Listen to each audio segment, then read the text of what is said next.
전 세계 진상들이여 반갑습니다. 여러분이 좋아하고 저도 좋아하고 모두가 좋아하는 사랑스러운 태영님 애지게 이은사 박수입니다. 7월 23일 기준 개봉 8일차에 관객수 200만 명을 돌파하며 이 시국 다행히도 흥행세를 보이고 있는 영화 반도. 아니 너 지난 리뷰에서 반도 까지 않았음? 그래 끝엔 흥행할 것 같다더니 이번 영상 밑밥 간 거임. 아니 흥행할 것 같다는 거랑 내가 재미없게 본 거랑은 상관이 없죠. 실제로 재밌게 보신 분들도 많고 그렇게 따지면 뭐 천만영화의 역대급 명작들만 있습니까? 너 때문에 흥이 다 깨져버렸으니까 책임져. 네, 알겠습니다. 어쨌든 각설하고 오늘은 여태까지 공개된 자료 그리고 인터뷰 등을 통해 알려진 여러가지 반도의 비하인드 스토리들에 대해서 간결하게 이야기해보는 시간 가져보도록 하겠습니다. 더 칼렙! 도사는 무엇이냐? 마른 하늘에 비를 내리고 날카로운 검을 바람처럼 휘둘러 그 검을 꽃처럼 다룰 줄 안다.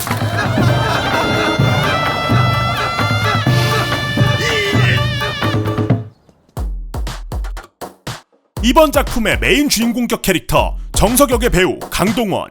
야 이게 근본, 야 이게 국민 꽃미남. 강동원 배우의 2020년 기준 나이는 40세 81년생? 이 영화의 감독인 연상호 감독과 딱 3살 차이며 극중에서 매형인 철민 역의 김도윤 배우보다 한 살이 많습니다.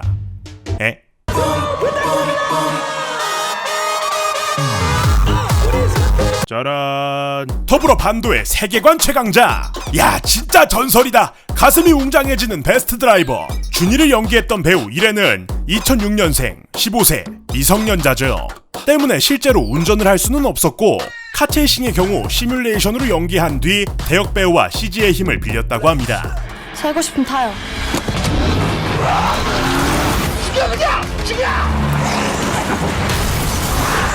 잡아!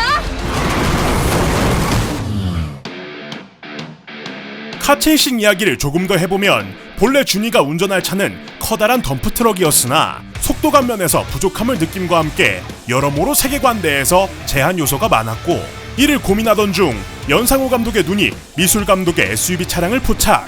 최종적으로 SUV가 준이의 차량으로 채택되었다고 합니다.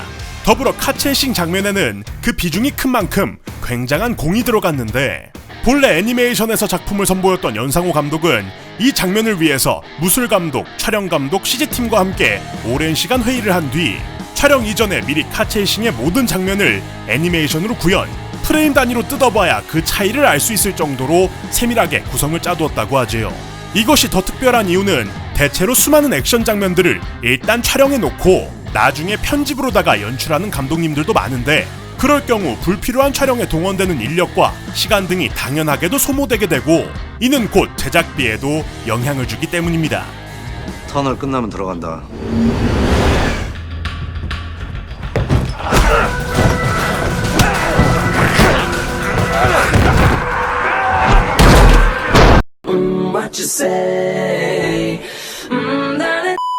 이와 같이 철저하게 계산된 작업 방식은 전작인 부산행에서도 주목을 받았던 적이 있었는데 정확히 필요한 컷들만 촬영해 제작비를 절감하고 애초 계획되었던 80회차 촬영을 67회차로 마무리했던 사례는 관계자들을 놀라게 하기에 충분했었지요.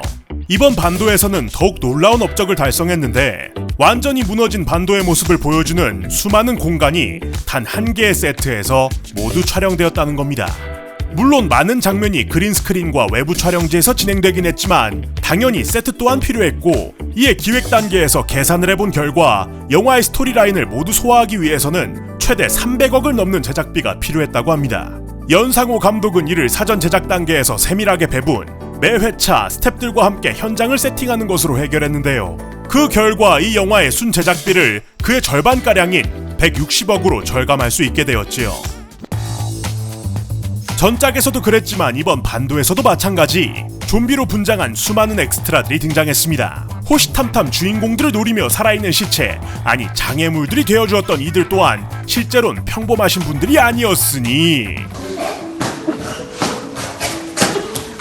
야, 좀비 일로 와. 바이러스에 감염돼 오직 공격성만 남은 시체, 그들의 움직임을 더 위협적으로 담아내기 위해서는 말 그대로 자유분방한 관절, 그러면서도 그 기괴함을 온전히 담아낼 수 있는 분들이 필요했던 것이지요. 이를 위해 국내에서 내놓으라는 액션 배우들은 물론 현대 무용가, 비보이 분들이 합류해 힘을 더했는데요. 그 중에서도 가장 난이도가 높았던 액션은 바닥에 물이 깔렸던 일명 숨바꼭질 씬이었고, 당시 베테랑 배우분마저도 일단 자기 먼저 죽여달라며 부탁을 하시기도 했다고 합니다. 강동원 배우는 좀비들의 연기는 당연히 출중하였으나 어쩔 수 없이 의상 등에 배우분들의 침이 묻는 경우가 많았다고 전하기도 했는데요. 야, 근데 나도 이런 거 한 번쯤 해보고 싶다. 살면서 그 강동원 아저씨 물 기회가 얼마나 있겠... 때리고 미쳤어? 이번엔 조금 시시콜콜한 이야기입니다. 영화의 메인 빌런 세력 631 부대. 많은 분들이 이 631은 일본의 731 부대, 강점기 시절 잔혹한 실험을 일삼았던 개새끼들과 연관이 있지 않겠느냐라는 해석 등을 하셨는데요. You get the truck, come back with the money. That's $2.5 million per head. 혹시 저건가? 번호가 6431이라고 했지. 이참하죠. 거기에 극중 철민에게 쓰여졌던 코리안 특급 숫자 61, 그리고 트럭의 번호였던 6431까지 꽤나 연결되는 듯한 숫자의 나열들이 많았는데, 이에 연상호 감독은 인터뷰에서 631 부대의 경우 단순히 숫자를 사용하면 조금 더 비인간적인 모습으로 비춰질 수 있을 것 같아서가 이유였고, 숫자가 겹치는 이유는 그냥 단순히 당시에 숫자 6과 3과 1에 꽂혀있기 때문이라고 답했습니다. 그러니까 감독님 그 다음에는 1206 어떠십니까? 예. 그 제 생일이에요. 자, 이렇게 해서 짤막하게 알아보는 반도의 비하인드 스토리들이었습니다. 아직 개봉을 한 지 얼마 되지 않기도 했고 아직 인터뷰 소스가 많지 않은 것도 있는데요. 이후 또 굉장한 에피소드들이 공개가 되는 대로 다뤄보도록 하겠습니다. 영상 즐거우셨다면 구독과 좋아요, 알람 설정까지 또 빠짐없이 부탁드리면서, 그러면 여태까지 두클립 태영님이었습니다. 저는 다음 영상으로 돌아옵니다. 고맙습니다. 땡큐!